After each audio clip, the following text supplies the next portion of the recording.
മറവി സംഭവിക്കാനുള്ള പ്രധാന കാരണമാണ് ഇന്ന് നമ്മൾ മനസ്സിലാക്കുന്നത്.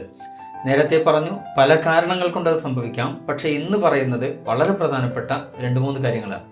ഒന്നാമത്തത്, കിട്ടുന്ന ഇൻഫർമേഷനിലേക്ക് അല്ലെങ്കിൽ പഠിക്കുന്ന കാര്യത്തിലേക്ക് നമ്മുടെ അറ്റൻഷൻ, ശ്രദ്ധ കൊടുക്കാതിരിക്കുന്നു എന്നതാണ് ഒന്നാമത്തെ പ്രശ്നം.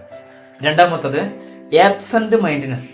നമ്മൾ ക്ലാസ്സിലിരിക്കുന്ന സമയത്ത് അല്ലെങ്കിൽ ഒരു പ്രസംഗം കേൾക്കുന്ന സമയത്ത് പോട്ടെ, ഈ ക്ലാസ് നിങ്ങൾ കേട്ടുകൊണ്ടിരിക്കെ നിങ്ങൾ വേറെന്തൊക്കെയോ ആണ് ചിന്തിക്കുന്നത് എന്നൊരു പ്രധാന പ്രശ്നമാണ്.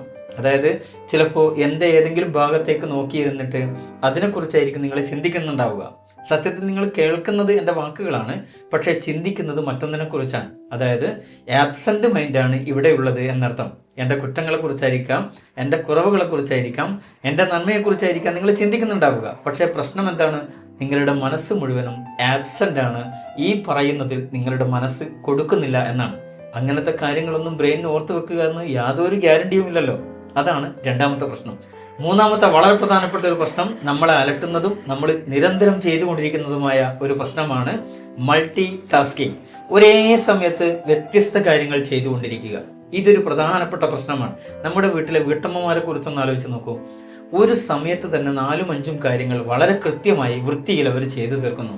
എന്താ കാരണം? അതിനുള്ള ഒരു കഴിവ് അവർ ചെയ്തുണ്ടാക്കിയെടുത്തതാണ്. അവർ ഇൻബിൽട്ടായി വന്നതല്ല, മറിച്ച് കാലങ്ങളായി അവർ ചെയ്തുകൊണ്ടിരിക്കുന്ന ഒരു തൊഴിലിന്റെ ഭാഗമായി അല്ലെങ്കിൽ വീട്ടാവശ്യങ്ങളുടെ ഭാഗമായി ചെയ്ത് അത് ശീലമായി പോയി. അതുകൊണ്ട് തന്നെ നിരന്തരം ഈ വർക്കുകൾ അവർക്ക് വളരെ അനായാസം ചെയ്തു തീർക്കാൻ കഴിയും. ഇത് മൾട്ടി ടാസ്കിംഗ് ആണ്.